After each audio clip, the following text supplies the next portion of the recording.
Welcome to another episode of The Brand Called You, a podcast and podcast show that brings you leadership lessons, knowledge, experience, and wisdom from thousands of successful individuals from around the world. I'm your host, Ashutosh Garg, and today I'm delighted to welcome a very accomplished professional from the UK, Claire Pedrick. Claire, welcome to the show. Thank you for having me, Ashutosh. Thank you. Claire is the founding partner of 3D Coaching. She's an author, and all of you know I'm very partial to authors. She's an author of books titled Simplifying Coaching and the Human Behind the Coach. And she's also the recipient of the 2022 Outstanding Contribution to Coaching Award from the Henley Business School. So Claire, before we talk coaching, tell me about your own journey in brief. That's such a good question. Mm-hmm. Which bit of the journey? I guess I found myself once I got to university. I didn't really find myself before that. Mm-hmm. And the funniest thing about finding myself when I got to university was that I found myself, but I also found I was on the wrong course. Okay. And in those days, because education was free, I just stuck it out. So I did a degree in applied statistics, which didn't interest me and which I wasn't very good at. But it enabled me to become a maths teacher, which I absolutely loved. And the maths teaching took me to Kenya, where I taught in a Harambee school for a couple of years. That brought me back to the UK. And the first job that I got was coaching. And it wasn't called coaching, but it was coaching. Wow. And the human bit of me is I was born... Yeah, I've lived all over the place, and I now live in the beautiful hills in Malvern in the UK. How wonderful. And, you said that you went to Kenya and came back. So have you been a coach ever since? Or did you do something else in between? It's the only job I've ever had. So I started coaching in 1987. Wow. That's well before, as you would say, people on the other side of the pond even discovered what coaching was. Well, the funny thing was, I didn't know that's what I was doing. Wonderful. It was called work counselling, but it wasn't counselling because it was future focused, it was optimistic, it was helping people think about stuff. It was everything that we now know is coaching. But I never used to be able to tell anybody what I did. Well said. Because they didn't understand and the name didn't work. So yeah, it was really interesting. Fascinating. So Claire, you've also written a book which is titled Simplifying Coaching. Can you explain to me the concept of simplifying coaching and its importance in your practice? Well, the importance is, you said you love books. And many coaches are learning junkies. And one of the things that I notice as a coach mentor, so I listen to coaches a lot coaching, and I also do training and I watch people working. When you know a lot of things, you are having all the time a three-way conversation. So you're having a conversation with the person that you're coaching, and then you're also having a conversation with your beautiful bucket of knowledge. And I was, for years, I was going, it's not that complicated. Insight and knowledge is really important, but actually when it sabotages the dialogue because it gets in the way, I think it's not useful at all. So I'd been running a training course since 2002 and was never going to write it in a book, because every single time I delivered the course, we took something out. So the handouts for the first course were really thick, and then each time they got thinner and thinner and thinner till they were really thin. And so one day, McGraw-Hill, the publisher, I met Laura, their editor, at a conference, and she said, "Do you want to write a book for us?" And I said, "Well, I have got one," but I wasn't really planning to write it. So yeah, there you are. That's why I wrote it. Fascinating. And, in all the work that you are doing with different kinds of coaches and different organizations, what are some of the common misconceptions about coaching that you have encountered? That's a great question. I mean, there's always the battle between coaching is showing you how to do it and telling you what to do versus coaching is facilitating you to think. So that's a misconception, I think, that comes from the customer. I think the misconception that comes from the coach is that I have to add value, and to add value, I have to do special things. And actually, for me, we add value when somebody really gets into some deep thinking that causes transformational change. Right. And that isn't shiny. And it's often the silence. Yep. Well said. Well said. And Claire, how do you approach setting goals with your coachees? And how do you measure the success of the program that you are running with your coachee?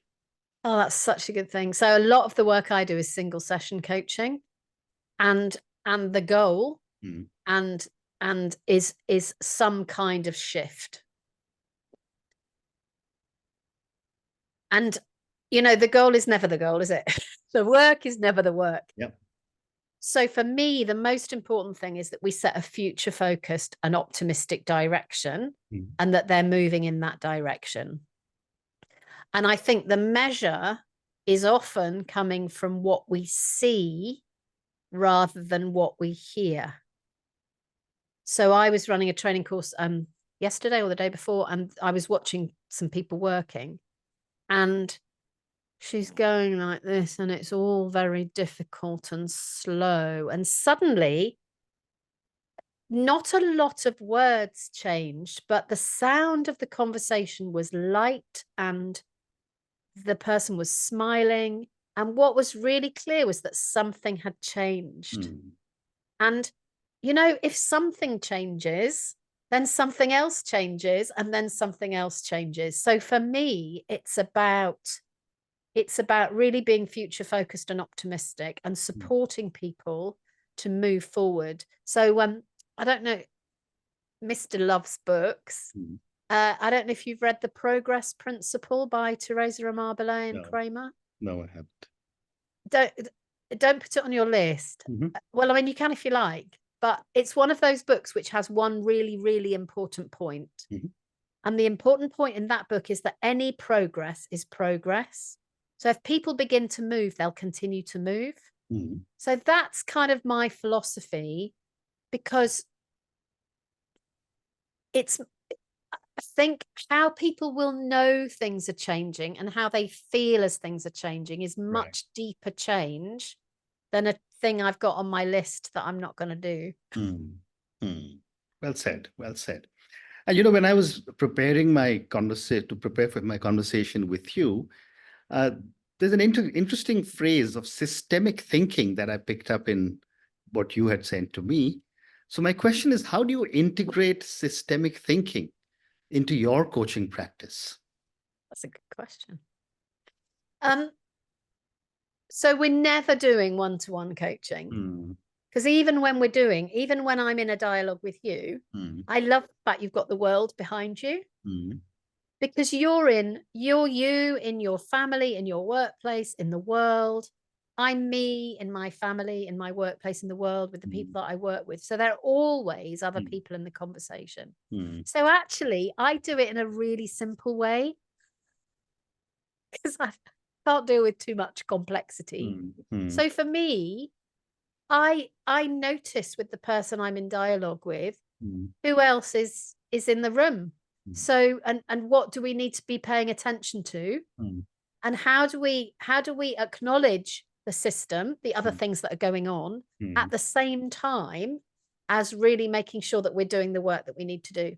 So often it means moving stuff. It's that simple. So for example, if we were in a conversation and you said, oh, there's so much going on in my workplace, it's getting in the way of my thinking, I might say to you, how about we put your workplace down over here for a minute? Let's acknowledge that there's a lot going on in your work. Let's put it down, and then let's work out what we need to do, and then let's work out what we need to do with the workplace, which is the nearest random thing that I can find.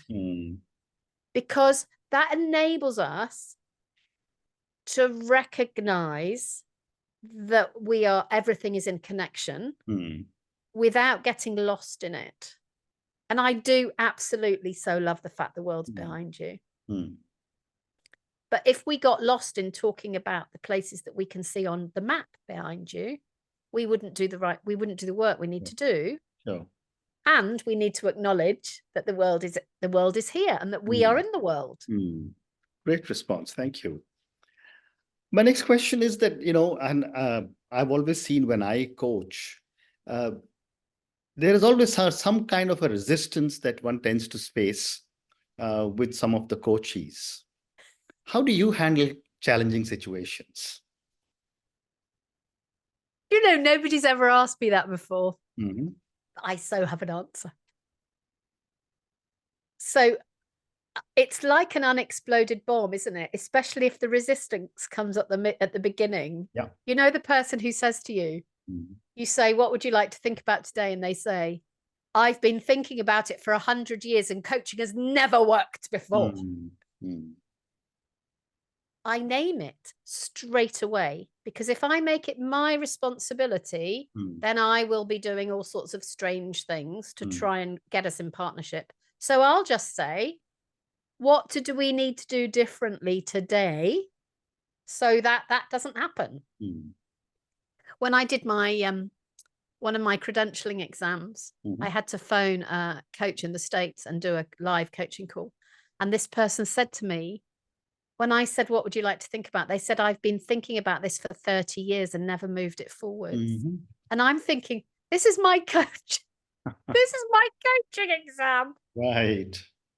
So I said, what do we need to do differently today so that you're not thinking about it for the next 30 years? And it shifted. And it shifted not because of that question. It shifted because we shared the responsibility for the work between us. And I think often in resistance, what happens is you resist, I work harder, then you work less hard, then I think you're resisting more, then I think about value and performance, and then I do more and more and more, and you do less and less and less. And then I'm going, why didn't he do anything?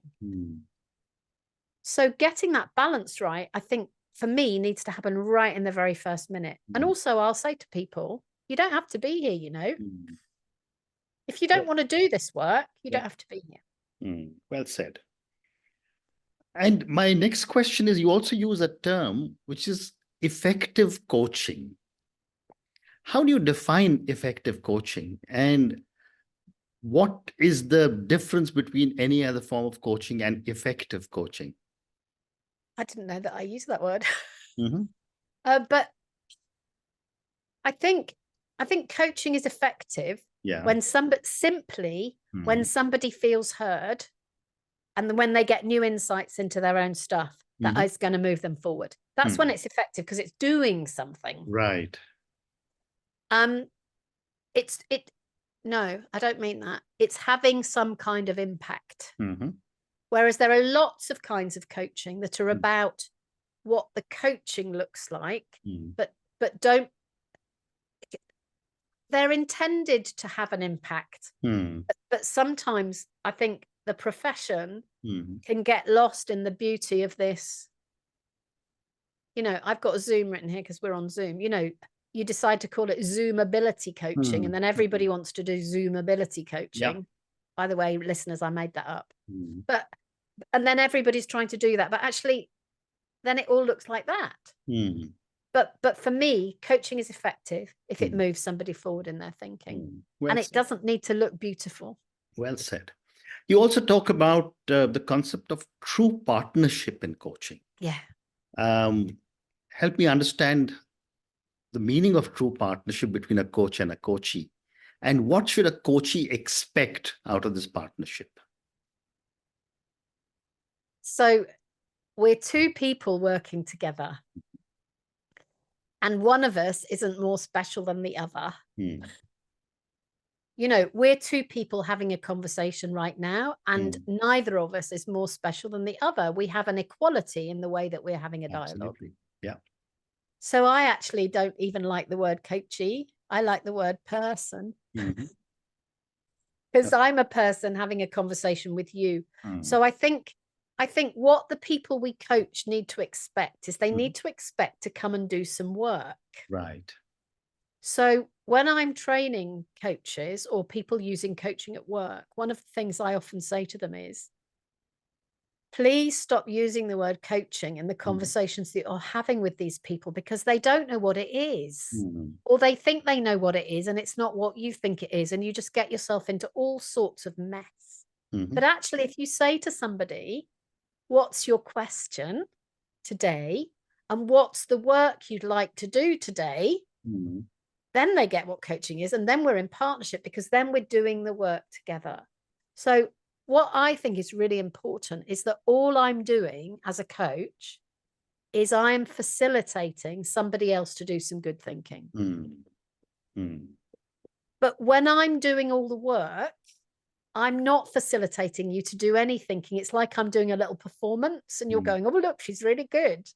But actually, it doesn't matter what my performance looks like. What matters is what changes in you. Right.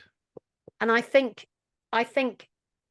often by accident, the coach will move out of partnership and do too much because they're worried, that person's going to say, I'm not very good. So it's a dance. Very interesting. I have time for 2 or 3 more questions for you, Claire. My next question is, can you share an example of a transformative moment that you have witnessed in a coaching session? And I, of course, don't want any names. I have got such a good example, and it only happened a few weeks ago. And it will be completely confidential because I don't know what the conversation was about. So the person arrived for coaching, single session. We do know each other and we have worked together in different ways over a long time. But they sent me a message and they said, I need to have a coaching session. So they arrived and I said, what do you want to think about? And they said, it's complicated. I've thought about it a lot. I've got these 2 things that are all tangled up. So I said, do you want to tell me what the 2 things are?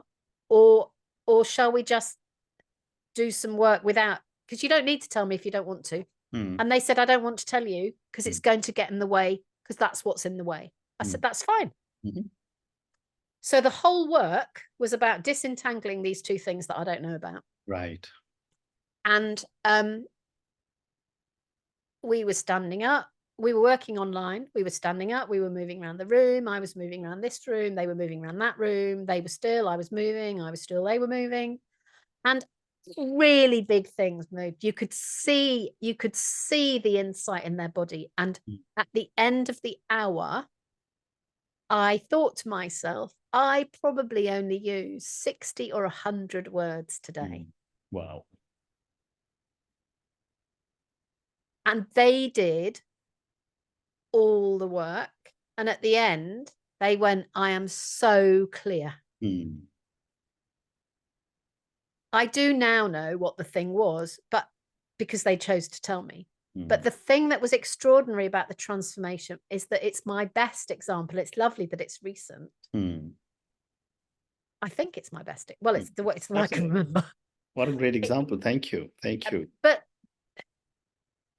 when we trust somebody to do their own good work and we stand with them in the really hard bits and we don't know what to do or say, and I didn't know what to do or say because I didn't know what we were talking about, because we weren't really talking. We were kind of looking together at the thing. Right. That would be my best example at the moment. And I really hope that if we were to meet in 3 months' time and you were to say, what's your best example? That wouldn't be it.